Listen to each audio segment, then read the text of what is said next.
रजत डोक्यावर हात मारत म्हणाला, तुम्हाला समजत नाहीये यार, हे इतकं सोपं नाही. आणि चिमा त्या मुलीशी लग्न करणार आहे. आता तर त्यांच्या घरातली सुरक्षा आणखीन वाढलेली असेल. मनू ठामपणे म्हणाली, मग काय झालं? आम्ही सगळे मीराला घेऊन जाण्यासाठीच आलो आहोत आणि तिला घेऊन जाणारच. तुम्हाला मदत करायची असेल तर सांगा, नाहीतर राहू द्या. रजत थोडा गंभीर होत म्हणाला, ठीक आहे, मैत्री मी निभावणारच. मी तुम्हाला सगळं सांगतो. भीमाला एक मुलगा आणि एक मुलगी आहे. मुलगा चिमा आणि मुलगी चिनी. दोघेही त्याच्यासाठी खूप महत्वाचे आहेत. आपल्या मुलांच्या सुखासाठी तो स्वतः मरूही शकतो आणि कुणाला मारूही शकतो. थोडं थांबून तो पुढे म्हणाला, चिमाने मीराला एकदा पाहिलं होतं, तेव्हा तो खूप लहान होता आणि मीरा सुद्धा लहान होती. त्याने तिच्यावर जबरदस्ती करण्याचा प्रयत्न केला होता, पण मीराच्या आईने तिला त्याच्यापासून दूर केलं आणि तिला शहरात घेऊन आली. हे ऐकून काजू उठत म्हणाली, हे सगळं आम्हाला ऐकायचं नाही. मीरा आमची मैत्रीण आहे. आम्ही तिला इथून घेऊन जाणारच.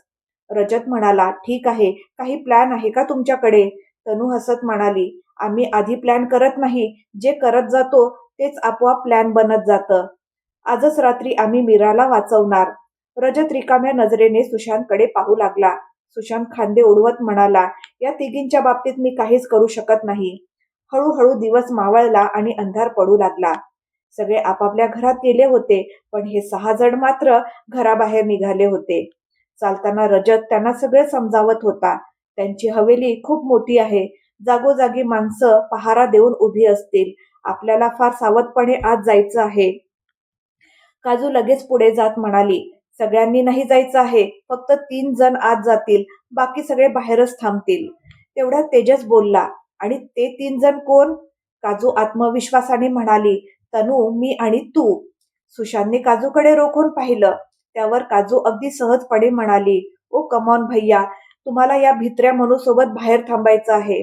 रजत म्हणाला, तुम्ही सगळे आत कसे जाणार? पण काजूने त्याचं बोलणं दुर्लक्ष करून विचारलं, हे सांग, तुझ्याकडे चिनीचा नंबर आहे का? रजत गोंधळून म्हणाला, कोण चिनी? काजू मिश्किलपणे म्हणाली, अरे आताच तर तू सांगितलं ना की भीमाला एक मुलगी आहे, चिनी. रजत तोंड वाकडं करत म्हणाला, मी तिचा नंबर घेऊन काय करू? ती एक बिघडलेली मुलगी आहे. तिच्या रात्री पब मध्येच जातात. ते ऐकून काजूचे डोळे चमकले. मग तर अजूनच छान. रजत म्हणाला, माझ्या बहिणीकडे तिचा नंबर मिळू शकतो. रजतचं वाक्य पूर्ण होण्याआधीच तनू बोलून गेली, का? तुझी बहीण सुद्धा तशीच आहे का? काय म्हणालीस? असं म्हणत रजतने रागाने तनूकडे पाहिलं. तेवढ्यात तेजस हळूच तनूच्या कानात म्हणाला, बोलण्याआधी विचार कर कुठे काय बोलायचं ते. रजत थोड्या रागात म्हणाला, नाही, ती माझ्या बहिणीची क्लासमेट आहे. कायम माझ्या बहिणीकडून मदत घेत असते, म्हणून. रजतने आपल्या बहिणीकडून चिनीचा नंबर घेतला आणि काजूला दिला. काजूने त्या नंबरवर फोन केला, पण कोणी उचलला नाही. पुन्हा कॉल केला. तेव्हा चिनीने फोन उचलला, पण लगेचच, मी सध्या पबमध्ये बिझी आहे, नंतर बोलते, असं म्हणत फोन कट केला. काजूने फोन ठेवला आणि पटकन सगळ्यांना निघायचा इशारा केला. सगळे घाईघाईने चालू लागले. तेव्हा सुशांत म्हणाला, जर तुम्ही अडकलात तर? काजू मध्येच म्हणाली, तर तुला माझा प्लॅन माहीतच आहे. सुशांत म्हणाला, मला माहीत आहे, तुझ्या या छोट्या डोक्यात नेहमी फालतू आयडियाज येतात. तनू टोमणा मारत म्हणाली, हो ना, तू आमच्या जागी असतास तर असंच म्हटलं असतंस. आरामात बसून त्यांच्याशी बोलूया. जणू ते आपली वाटच पाहत बसले आहेत की आपण येऊ आणि मीराला घेऊन जाऊ. सुशांत काहीच बोलला नाही. तेवढ्यात मनू म्हणाली, भैया तू फारच भोळा आहेस. या दोघींसमोर तर गप्पच राहा. सुशांत शांत राहिला. थोड्याच वेळात ते सगळे भीमाच्या हवेलीपाशी पोहोचले. काजू, तनू आणि तेजस पुढे गेले, तर बाकीचे तिघे तिथेच थांबले. प्लॅन प्रमाणे काजूने सोबत एक ट्रॉली बॅग घेतली होती. ते तिघे हवेलीच्या भल्या मोठ्या गेट समोर उभे होते. तेवढ्यात एका माणसाने तिथे येऊन विचारलं, कोण आहात तुम्ही? काय हवंय? तनू म्हणाली, काका, आम्ही चिनीचे मित्र आहोत. तिनेच आम्हाला बोलावलं होतं, पण आता फोन उचलत नाहीये. आम्हाला इथे कोणी ओळखीचंही नाही. कुठे जायचं कळत नाहीये. त्या माणसाने तिघांकडे नीट पाहिलं आणि विचारलं, हा मुलगा कोण आहे? काजू म्हणाली, तो आमच्या सोबतच आहे. मग तो माणूस फोनवर कुणाशी तरी बोलला आणि मोठं गेट उघडून त्यांना आत बोलावलं. मग तो म्हणाला, आता चिनी बेबीजी घरी नाहीत. सकाळीच भेट होईल. तोपर्यंत तुम्ही तुमच्या खोलीतून बाहेर येऊ नका आणि कुणालाही सांगू नका की त्या बाहेर आहेत. समजलं? काजू जोर जोरात मान हलवत म्हणाली, हो हो, नक्की. तो माणूस म्हणाला, चला तुमची खोली दाखवतो. त्याने तिघांना एकाच खोलीत सोडलं आणि बाहेर जात म्हणाला, आतून कडी लावा. कोणी दार ठोठावलं तरी सकाळ होईपर्यंत उघडायचं नाही. तो माणूस निघून गेला. तेजसने दार आतून बंद केलं आणि काजू तनू जवळ येऊन बसली. काजू, तेजस आणि तनू मीराला परत आणण्यासाठी आत तर आले होते, पण तिने जितका अंदाज लावला होता त्यापेक्षा भीमा आणि चिमा खूपच जास्त धोकादायक होते. रात्रीचे जवळजवळ 2 वाजले होते. घरात सगळे झोपले असल्यामुळे घनघोर अंधार पसरलेला होता. काजू, तनू आणि तेजस अजूनही आपल्या प्लॅनवर काम करत होते. काजूने दोघांना सगळा प्लॅन समजावून सांगितला आणि शेवटी म्हणाली, आणि हो, स्वतःची काळजी घ्या. काहीही गडबड झाली तर आधी स्वतःला वाचवा आणि लगेच निघून जा. तिघेही हळूच आपल्या खोली बाहेर आले. नंतर तिघे वेगवेगळ्या दिशेने निघाले. काजू त्या खोलीजवळच्या इतर खोल्यांकडे गेली, तर तेजस आणि तनू हवेलीकडे वळले. काजू हळूहळू प्रत्येक खोलीकडे डोकावत पुढे जात होती. कुठलीच खोली बंद नव्हती, पण सगळ्यांच्या लाईट बंद होत्या. फक्त एकाच खोलीत लाईट चालू होती. काजू त्या दिशेने पुढे गेली. इकडे तेजस आणि तनू एकत्र हवेलीत शिरले. ती खूप मोठी हवेली होती. अगदी अंधारही नव्हता, पण सगळं स्पष्ट दिसेल असंही नव्हतं. पूर्ण शांतता होती. दोघे दबक्या पावलांनी आत पुढे जात होते. तेवढ्यात अचानक तनू कशावर तरी आदळली. ते एक मोठं फुलदान होतं. मोठ्या आवाजात ते जमिनीवर पडून फुटलं. तनूचा तर अक्षरशः श्वासच अडकला. आवाज होता, सगळ्या लाईट्स लागल्या आणि 2 माणसं धावत आली. पण तोपर्यंत तेजसने तनूला ओढून एका बाजूला नेलं होतं. आवाज ऐकून आलेले ते दोघे आजूबाजूला पाहू लागले. कुणीच दिसलं नाही. तेव्हा त्यातला एक जाताना म्हणाला, बहुतेक मांजर असेल, एवढं नुकसान करून निघून गेली. दुसरा माणूस त्या फुलदाण्याचे तुकडे उचलू लागला. थोड्या वेळाने त्याचं काम झालं आणि तोही निघून गेला. तनू अजूनही तेजसला घट्ट धरून होती. तेजसने स्वतःला तिच्या पकडीतून सोडवत म्हटलं, काय झालं? मांजर घाबरली वाटतं.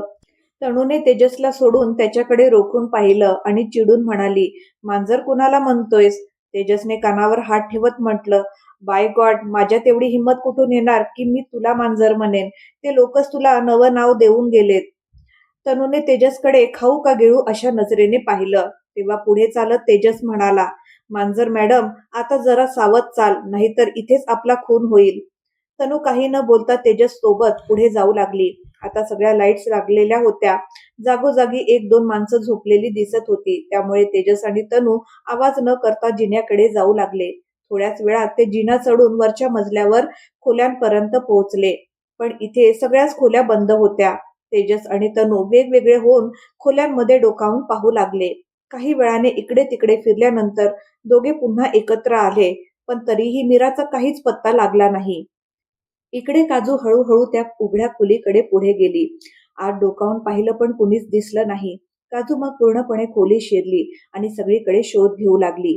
तेवढ्यात अचानक दरवाजा बंद झाला आणि कुणीतरी बाहेरून कडी लावली. काजू पटकन दरवाजाजवळ गेली, पण ओरडली नाही.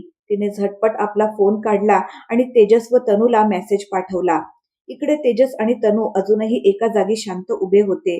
तेवढ्यात दोघांच्याही फोनवर मेसेज आला. तो काजूचा होता. मेसेजमध्ये लिहिलं होतं, तुम्ही दोघं लगेच बाहेर निघून जा. मी पकडले गेले आहे आणि मला एका खोलीत बंद केलं आहे. मेसेज वाचताच तेजसने तनूचा हात पकडला आणि तिला ओढत झपाट्याने चालू लागला. तेव्हा तनूने आपला हात झटकत म्हटलं, मी काजूला इथे सोडून जाऊ शकत नाही. पण तेजसने तिचं काही ऐकलं नाही. तो तनूला ओढत थेट छतावर घेऊन गेला. तिथे गेल्यावर त्याने तिचा हात सोडला आणि खाली डोकावून पाहू लागला. तनू पुन्हा खाली जाण्याचा प्रयत्न करू लागली. तेव्हा तेजस रागात म्हणाला, तुला एकदाच समजत नाही का? तनू तिथेच थांबली. तेजसने पुन्हा तिचा हात पकडला, तिला छताच्या कठड्याजवळ नेलं आणि म्हणाला, इथून उडी मार. तनू डोळे विस्फारून तेजसकडे पाहू लागली. तेवढ्या तेजसने तिला उचलून कठड्यावर बसवत म्हटलं, माझ्याकडे एवढा वेळ नाही की मी तुझा हा मांजरासारखा चेहरा बघत बसू. तेजस असं म्हणताच तनूने त्याला जोरात ढकललं. त्यामुळे तेजस आतल्या साईडला खाली पडला, पण त्याच वेळी तनू ही तोल जाऊन छतावरून खाली कोसळली. सुदैवाने खाली गवत आणि काही गाद्या टाकलेल्या होत्या, त्यामुळे तनूला फारशी इजा झाली नाही. जमिनीवर पडताच तनू स्वतःशीच म्हणाली, आज तर माझं वाचणं अशक्यच होतं, पण ज्याने इथे हे सगळं टाकून ठेवलंय त्याचं भलं हो. तनू तिथे उभी राहून तेजसची वाट पाहू लागली, पण तेजस काही आला नाही. त्यामुळे तिचा राग आणखीनच वाढला. पाय आपटत ती तिथून निघून गेली. इकडे तेजस पटकन उठला आणि पुन्हा हवेलीत आला. तो एका उघड्या खोलीत गेला, पण आत कुणीच नव्हतं. तेजसने तिथल्या कपाटात ठेवलेले कपडे काढले आणि ते घालून बाहेर आला. आता तो हवेलीत काम करणाऱ्या माणसांसारखाच दिसत होता. कुणालाही त्याची ओळख पटत नव्हती. तो बाहेर आला तेव्हा तिथे बरेच माणसं बसलेली होती. त्या सगळ्यांमध्ये एक माणूस होता, पांढऱ्या दाट दाढीचा. तो अगदी आरामात एका सोफ्यावर बसला होता. त्याच सोफ्यावर एक जाडजूड मुलगाही बसला होता. त्याचा चेहरा खूपच भयानक वाटत होता. मग तेजसही इतर माणसांसोबत जाऊन उभा राहिला. एक माणूस त्या दाढीवाल्या माणसाला म्हणाला, "मालक, 2 मुली आणि एक मुलगा होता. त्या दोन्ही मुली स्वतःला दीदीच्या मैत्रिणी म्हणत होत्या." तेजसला लगेच अंदाज आला की तो दाढीवाला माणूस म्हणजे भीमा आहे आणि त्याच्या शेजारी बसलेला तो मुलगा म्हणजे चिमा. भीमाने दाढी खाजवत विचारलं, "कोणी त्यांना पकडलं का?" तो माणूस म्हणाला, "मालक, एक मुलगी पकडली आहे. बाकी दोघांचा काही पत्ता लागलेला नाही." हे ऐकता शेजारी बसलेला चिमा आपलं मोठं डोकं हलवत म्हणाला, "बापू, माझं लग्न लावून दे ना." भीमा म्हणाला, "कोणत्या मुलीशी?" तेव्हा चिमा म्हणाला, "बापू, त्या दोन्ही मुलींशी मीच लग्न करणार." हे सगळं ऐकून तेजस अक्षरशः वैतागला होता. पण सगळे लोक तिथे बसलेले असल्यामुळे तो तिथून निघूनही जाऊ शकत नव्हता. इकडे तनू सुशांतकडे पोहोचली आणि सगळी हकीकत त्यांना सांगितली. तेव्हा रजत म्हणाला, "मी आधीच सांगितलं होतं पकडले जाल, पण माझं कुणी ऐकलंच नाही. आता भोगा." म्हणू जिला फार कमी राग यायचा ती रजतकडे रोखून पाहत म्हणाली, "मिस्टर, तुमचं ज्ञान स्वतःकडेच ठेवा." म्हणू असं बोलता सुशांतने दोघांनाही गप्प केलं. रजत म्हणाला, "मला वाटतं आपल्याला इथून निघून जायला हवं, कारण आता ते लोक बाहेरही शोध घेऊ शकतात." तनूने विचारलं, "तुला कसं माहीत?" रजत वैतागून सुशांतकडे पाहत म्हणाला, "यार सुशांत, कधीतरी माझं ऐक ना." सुशांत सगळ्यांना घेऊन रजतच्या घरी गेला. दुसऱ्या दिवशी सकाळी काजू त्या बंद खोलीत एका कोपऱ्यात आकसून बसली होती. तेवढ्यात दरवाजा जोरात उघडला आणि चिमा आत आला. चिमाला आत येताना पाहताच काजू उभी राहिली आणि घाबरत म्हणाली, "तू कोण आहेस?" चिमा हसू लागला. हसताना त्याचे काळे कुट्ट दात दिसू लागले, ज्यामुळे तो आणखीनच भयानक दिसत होता. ते दात पाहून काजूला भीती वाटायची सोडून उलट ती जोरजोरात हसू लागली. ती इतकी हसत होती की पोट धरून बसली. तिला असं हसताना पाहून चिमा आणि त्याच्यासोबत आलेले माणसं सगळेच आश्चर्याने काजूकडे पाहू लागले. पण काजू मात्र अजूनही थांबत नव्हती. ती सतत हसतच राहिली. तेव्हा चिमा तिच्या दिशेने येत म्हणाला, "तुला आमच्यापासून भीती वाटत नाही का?" काजू हसत म्हणाली, "असा नवा फॅशन मी पहिल्यांदाच पाहते. तुम्ही तुमचे दात असे काळे कसे करून घेतलेत?" चिमा खुश होत मिरवत म्हणाला, "अरे, हे तर खुद्द वरदान आहे. आमचं सौंदर्य याच दातांमुळे आहे." हे ऐकताच काजू आणखीनच जोरजोरात हसू लागली. तेव्हा एक माणूस चिमाच्या कानात कुजबुजला, "छोटे मालक, ही मुलगी तुमची खिल्ली उडवत आहे आणि तुम्ही तिच्याशी बोलताय." हे ऐकून चिमाला प्रचंड राग आला. तो खोलीबाहेर जात म्हणाला, "आता मी या मुलीशीच लग्न करणार आहे. मीराला सुद्धा बांधून ठेवा." असं म्हणत चिमा निघून गेला आणि त्यासोबत आलेले माणसंही बाहेर गेले. ते सगळे गेल्यावर एक माणूस आत आला.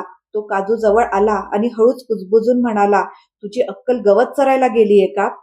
काजू त्याच्याकडे पाहू लागली.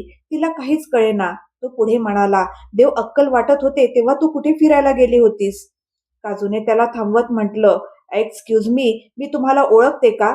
तो म्हणाला, "नाही." काजू म्हणाली, "मग इथे का आलात? निघून जा, नाहीतर मी ओरडेन आणि त्या काळ्या दाताच्या माणसाला बोलवेन." तो माणूस कमरेवर हात ठेवत म्हणाला, "अच्छा, तो आवडला का तुला?" काजूनेही कमरेवर हात ठेवत म्हटलं, "तुम्ही असं जाणार नाही ना? थांबाच आता." काजू अजून बोलणारच होती तेवढ्यात त्या माणसाने तिच्या तोंडावर हात ठेवून तिला भिंतीवर दाबलं. एका हाताने त्याने काजूचा हात भिंतीला धरून ठेवला होता आणि दुसऱ्या हाताने तिचं तोंड बंद केलं होतं. काजू दुसऱ्या हाताने त्याला दूर ढकलण्याचा प्रयत्न करत होती, पण तो अजूनच जवळ आला. भीतीने काजू त्याच्या डोळ्यात पाहू लागली. ते डोळे तिला ओळखीचे वाटत होते. ती त्याच्याकडे पाहत राहिली आणि हात सोडवण्याचा प्रयत्न करत राहिली. पण जेव्हा तिला वाटलं की ती त्याला ओळखते, तेव्हा तिने हात हलवणं थांबवलं. त्या माणसानेही आपली पकड थोडी सैल केली. तेव्हा काजूने झटकन त्याचा हात तोंडावरून दूर करत म्हटलं, "तू?" तेवढ्यात त्या माणसाने पुन्हा तिच्या तोंडावर हात ठेवत कुजबुजून म्हटलं, "हळू बोलू शकत नाही का?" काजूने हलक्या हाताने त्याचा हात धरला. त्याने तिला सोडलं. काजू हळू आवाजात म्हणाली, "तू इथे काय करतोयस?" त्या माणसाने काहीच उत्तर दिलं नाही. तो पटकन तिथून निघून गेला. काजू दरवाजापर्यंत आली, पण त्या माणसाने दरवाजा बंद केला. किल्ली स्वतःकडे ठेवून दाराला कुलूप लावलं आणि पुढे निघून गेला. इकडे सुशांतने आपल्या वडिलांना राजला फोन केला. राजने फोन उचलायच्या आतच आकृतीने फोन हिसकावून थेट आपल्या कानाला लावला. इकडून सुशांत म्हणाला, "डॅड, काजू." तो एवढंच बोलला आणि आकृती पटकन म्हणाली, "काय झालं काजूला?" सुशांत तिला सावरत म्हणाला, "काही नाही मॉम." आकृतीने कडक आवाजात म्हटलं, "सुशांत." तेव्हा सुशांत म्हणाला, "मॉम, काजूला त्या लोकांनी पकडलं आहे. काल रात्रीपासून ती आणि तेजस तिथेच आहेत." हे ऐकताच आकृतीच्या काळजात धस्स झालं. वर पाहत ती म्हणाली, "आमच्या आयुष्यात आम्ही कमी यातना भोगल्या होत्या का, की आता माझ्या मुलांवरही त्या ओढवत आहात?" राजने आकृतीच्या हातातून फोन घेतला आणि बाहेर जाऊन सुशांतशी बोलू लागला. आकृती सोफ्यावर बसली. तिचा मेंदू जणू काम करेनासा झाला होता. थोड्या वेळाने राज आला आणि तिच्या शेजारी बसला. आकृतीला आपल्या छातीशी घट्ट पकडून तो म्हणाला, "तुला माहित आहे ना आकू, आपली मुलं खूप धाडसी आहेत." आकृती काहीच बोलली नाही. तिचं हृदय इतकं जोरजोरात धडधडत होतं की राजलाही ते ऐकू येत होतं. राज तिचा चेहरा दोन्ही हातात घेत म्हणाला, "काहीच होणार नाही, मी सांगतोय ना." आकृती हरवलेल्या स्वरात म्हणाली, "पण मला असं वाटतंय की काहीतरी फार मोठं घडणार आहे राज. एखादं मोठं वादळ येणार आहे. अगदी तसंच जसं काही वर्षापूर्वी आपल्या आयुष्यात आलं होतं." राज म्हणाला, "तू जास्त विचार करतेस माझी जान. काहीच होणार नाही." आकृती पुन्हा राजच्या छातीला बिलगली आणि म्हणाली, "मला फक्त एवढंच हवंय की असं काहीच घडू नये." इकडे काजू आत एका खोलीत कैद झाली होती. आता तिच्यासोबत काय होणार आहे हे तिलाही माहीत नव्हतं. इतक्यात खोलीचं दार पुन्हा उघडलं. काजू क्षणात सरळ उभी राहिली. एक अतिशय सुंदर मुलगी आत आली आणि तिच्यासोबत काही बायका सुद्धा आल्या. ती मुलगी काजूकडे येऊन म्हणाली, "हाय, मी चिनी, चिमाची बहीण आणि तुझी मैत्रीण." काजूला लगेच समजलं, ज्या मुलीची मैत्रीण बनून ती इथे आली होती तीच ही चिनी होती आणि ती फारच चालाक होती. चिनी हसत म्हणाली, "काय वाटलं तुला, आम्ही सगळे मूर्ख आहोत का, जो कोणालाही असंच आत येऊ देऊ? पहिली गोष्ट म्हणजे माझी कुठली मैत्रीणच नाही, आणि असतीच तर मी तिला कधीच माझ्या घरी बोलावलं नसतं." काजू गप्पच राहिली. तेव्हा चिनी पुढे म्हणाली, "बरं, आता तुला कायम इथेच राहायचं आहे तर गप्पा तर होतच राहतील." काजूने आश्चर्याने विचारलं, "मला इथे का राहायचं आहे?" चिनी हसत म्हणाली, "अरे, माझ्या भावाला तू आवडली आहेस आणि तू तर मीराला सोडवायला आली होतीस ना. आम्ही मीराला सोडून देऊ, पण बदल्यात माझा भाऊ तुझ्याशी लग्न करेल." काजूचे डोळे विस्फारले. ती नुसती चिनीला पाहत राहिली. चिनीने एका बाईला इशारा केला. ती बाई काजूकडे आली. तिला एक बॅग दिली आणि परत आपल्या जागेवर जाऊन उभी राहिली. नंतर चिनीने आदेश देत म्हटलं, "हे घाल." काजूने ती बॅग फेकून देत संतापात म्हटलं, "हा काय मूर्खपणा आहे. मी काही लग्न करणार नाही. तुम्ही सगळे इथून जा." चिनी डोळ्यात आग घेऊन काजूकडे येत म्हणाली, "आम्ही इथून जायला आलेलो नाही. तुला घेऊन जायला आलो आहोत. समजलं? हे कपडे घाल." काजू हल्ली सुद्धा नाही. तेव्हा चिनीने बॅग उचलून काजूच्या हातात देत म्हटलं, "जर तुला मीराला जिवंत पाहायचं असेल तर चुपचाप लवकर तयार हो. तुझा थोडासाही उशीर मीराच्या जीवावर बेतू शकतो." हे ऐकताच काजू आतून हादरली. तिने कपडे घेतले आणि पटकन घालून सगळ्यांसमोर उभी राहिली. दोन बायकांनी तिला नीट तयार केलं. चिनीने काजूचा हात धरला आणि तिला घेऊन बाहेर आली. बाहेर येताच काजूने पाहिलं तर लग्नाची सगळी तयारी पूर्ण झालेली होती. मंडपात नवरा सेहरा बांधून बसलेला होता. काजूला त्याचा चेहरा दिसला नाही, पण देहयष्टीवरून तो चिमाच आहे हे तिला कळलं. ज्या चेहऱ्याकडे पाहून काजू हसत होती तोच चेहरा आता तिला घाबरवू लागला होता. काजू रडत नव्हती, पण तिच्या डोळ्यात भीती स्पष्ट दिसत होती. ती मंडपाजवळ पोहोचली तेव्हा ज्यूसवाल्याने तिला ज्यूस दिला. काजूला तो प्यायचा नव्हता, पण चिनीने जबरदस्ती तिला प्यायला लावलं. चिमालाही ज्यूस देण्यात आला, पण त्याने कुठलेही आडेवेडे न घेता तो पिला. काजूने ज्यूस पिल्यानंतर चिनीने तिला ओढून चिमाच्या बाजूला बसवलं. पंडितजींनी दोघांकडे पाहत म्हटलं, "तुम्हा दोघांना काही महत्वाचं काम असेल तर आत्ताच करून घ्या, कारण लग्न पूर्ण होईपर्यंत तुम्ही दोघे उठू शकणार नाही." तेव्हा चिमा म्हणाला, "पंडितजी, एक काम बाकी आहे, करून येतो." चिमा उठून गेला आणि थोड्याच वेळात परत येऊन बसला. तो बसताच पंडितजींनी मंत्र सुरू केले आणि जवळजवळ 1 तासानंतर म्हणाले, "हे लग्न संपन्न झालं आहे. आता तुम्ही दोघे पती पत्नी आहात." काजूच्या काळजात धस्स झालं. कुठे ती मीराला वाचवायला आली होती आणि इकडे अडकून पडली. तिचा मेंदू काम करेनासा झाला होता. तेवढ्यात तिला समोर मीरा दिसली. रडून रडून तिने स्वतःची फार वाईट अवस्था करून घेतली होती. डोळे सुजलेले होते. काजूला पाहताच मीरा आणखीनच रडू लागली. पण काजू आता काहीच बोलण्याच्या स्थितीत नव्हती. चिनी मीराजवळ आली आणि तिच्या तोंडावर कापड घट्ट बांधत म्हणाली, आता तू जाऊ शकतेस. पाहिलंस ना, तुझ्या मैत्रिणीने तुझ्यासाठी स्वतःचा बळी दिला आहे. मीरा रडत म्हणाली, नाही, मी नाही जाणार. तुम्ही सगळ्यांनी हे फार चुकीचं केलं आहे. राज अंकल तुम्हाला सोडणार नाहीत. चिनी मीरा जवळून बाजूला होत चिमाकडे जात म्हणाली, अरे भाऊ, तुला काय झालंय? आता तर लग्नही झालं आहे. आता सेहरा काढू शकतोस. चिनी अगदी चिमाजवळ उभी राहून त्याचा सेहरा काढू लागली. पण जसं तिने सेहरा हटवला तशी ती दचकून म्हणाली, तू कोण आहेस? पण तोपर्यंत त्या मुलाने चिनीवर बंदूक रोखली होती. चिनीवर रोखलेली बंदूक पाहताच तिथे उभ्या असलेल्या सगळ्या माणसांनी आपापल्या बंदुका काढून त्या मुलाकडे रोखल्या. पण तेवढ्यात एका बाजूने आवाज आला, सगळे आपापल्या बंदुका खाली ठेवा, नाहीतर हा भीमा मारला जाईल. काजूने पाहिलं तर तेजस भीमावर बंदूक रोखून उभा होता. तेवढ्यात दुसऱ्या बाजूने आवाज आला, आणि तुझा हा बदसुरत चिमाही मारला जाईल. काजूने वळून पाहिलं तर चिमा तिकडे उभा होता. आता काजूला नवरदेवाचा चेहरा पाहायचा होता, पण तो त्यावेळी तिच्याकडे पाठ करून उभा होता.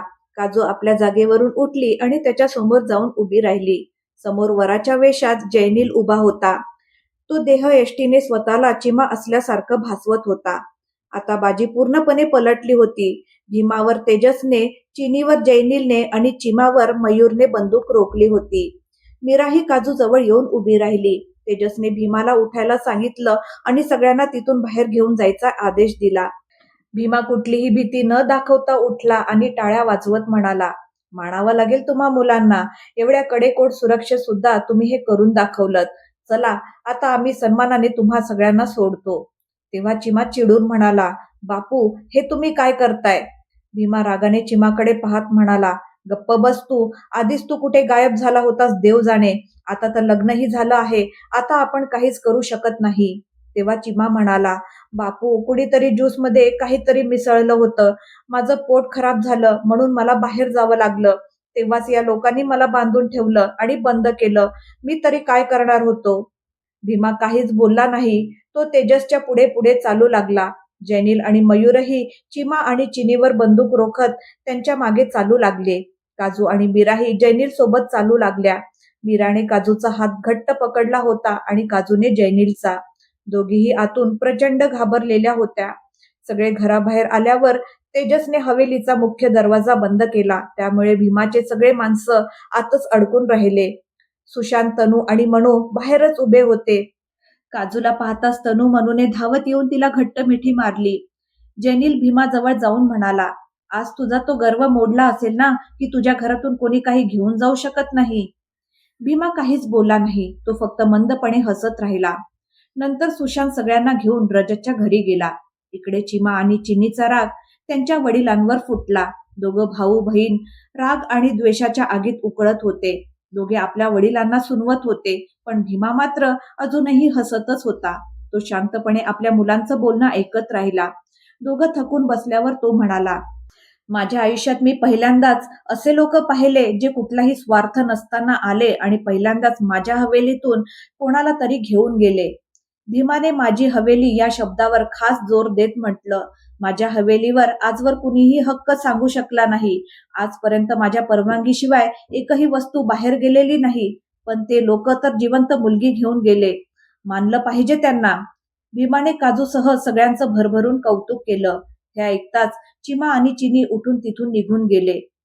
इकडे काजू सगळ्यांसोबत रजतच्या घरी बसली होती. जयनील आणि काजू अजूनही नवरा नवरीच्या वेशातच होते. सगळे गप्पा मारत होते, पण काजू मात्र पूर्णपणे गप्प होती. तनूने काजूशी बोलण्याचा प्रयत्न केला, पण काजूच्या तोंडातून एक शब्दही निघेना.